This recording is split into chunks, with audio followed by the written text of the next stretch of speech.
Жок кылынган Кырымтөбөл Камчы Көлбаевдин 720 баатири жана 6 унаасы жакындарынын өз ыктыяры менен мамлекетке өткөрүлүп берилди. Бул туурасында Мамлекеттик мүлктү башкаруу мамлекеттик агенттигинин директорунун орун басары Медер Машиев журналисттердин суроосуна жооп берип жатып билдирди. Анын айтымында бул курулуш иштери 2027-жылы бүтө турган үйлөр. Бизге жыл бою мисалы өз ыктыяры менен мамлекетке менчигине берүү ушундай арыздар келип турат. Ошолордун арасында сиз айткан мероприятиянын алкагында дагы кабыл алдык. Но белгилеп кетейин, бул 720 батир ошол алкагында кабыл алдык.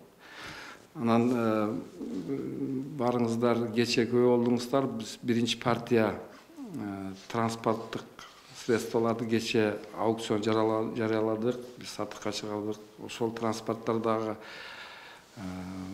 ушул мероприятиянын алкагында болгон биринчи партиясы болуп саналат.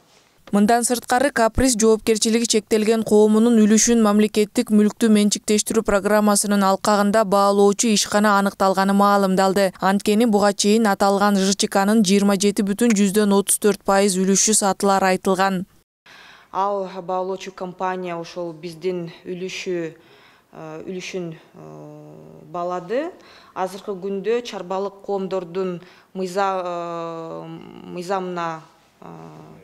ылайык биз Маммүлк ошол ОСОдогу участник катары башка шериктештерге биз мыйзамга ылайыктуу сунуштама бердик. Алар преимущественное право покупки деп коет. Ошол биздин сунушту карап жатышат. Ошондой эле жыйында 10 айдын ичинде 38 кыймылсыз мүлк, тагыраагы имараттар жана жер тилкелери, 15 үлүш жер жана 356 унаа мамлекеттин пайдасына өткөрүлүп берилгени айтылды. Орун басардын айтымында бул ай аралыгында мамлекеттик мүлктү башкаруудан түшкөн киреше 20 миллиард 536 миллион сомду түзгөн.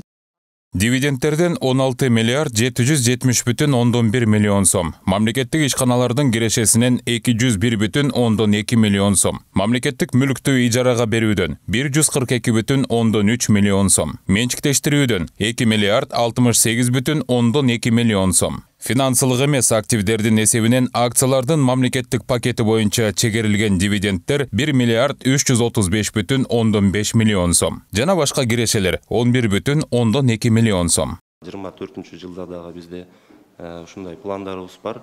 Ар бир АО акционердик коомдору боюнча, мамлекеттик ишканалар боюнча, жанагы оптималдаштыруу боюнча жумуштарды алып баруу, ошол эле акционердик коомдорго корпоративдик башкарууну жакшыртуу боюнча дагы жумуштарды киргизүү.